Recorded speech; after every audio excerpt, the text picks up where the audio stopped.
Hi, in this video I'm going to show you how to import a CSV file into a MySQL table using HeidiSQL.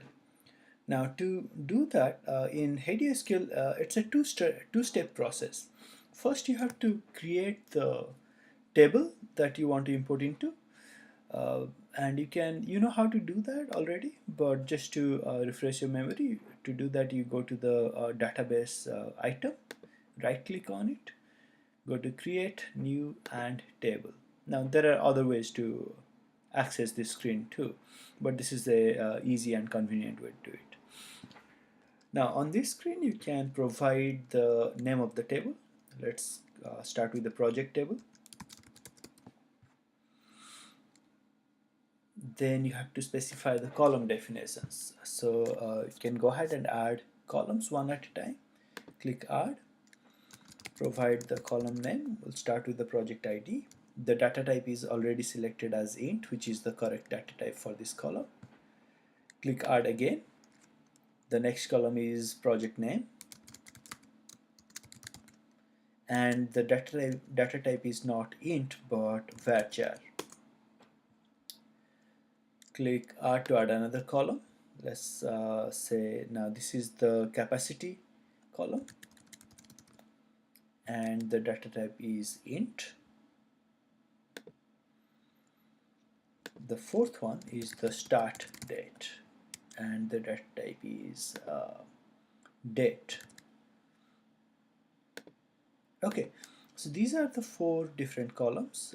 Click save and it's going to create the table on the left hand side. Okay, now you can see that this is the new table.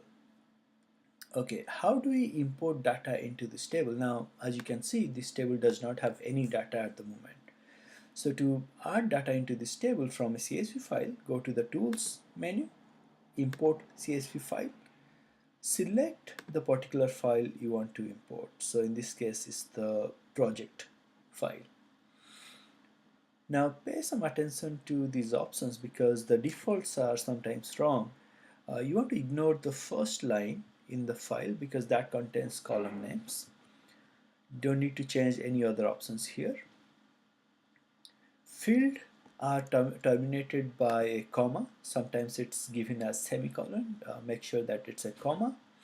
And the lines are terminated by a carriage return or \r. Sometimes it's shown as \r and \n. That will likely fail in this data set, so change it to \r. The table is already selected. It's the new table that we just created. That's the project table, and all the columns are selected. So what we are telling HeidiSQL to do is take this CSV file and import that into this table, adding data into these four columns. Okay, so let's go ahead and click import. Now it looks like the data was imported successfully.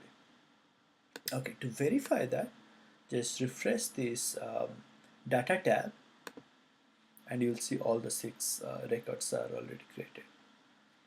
Okay, so that's how you import data from a CSV file into MySQL database. Let me know if you have any other question.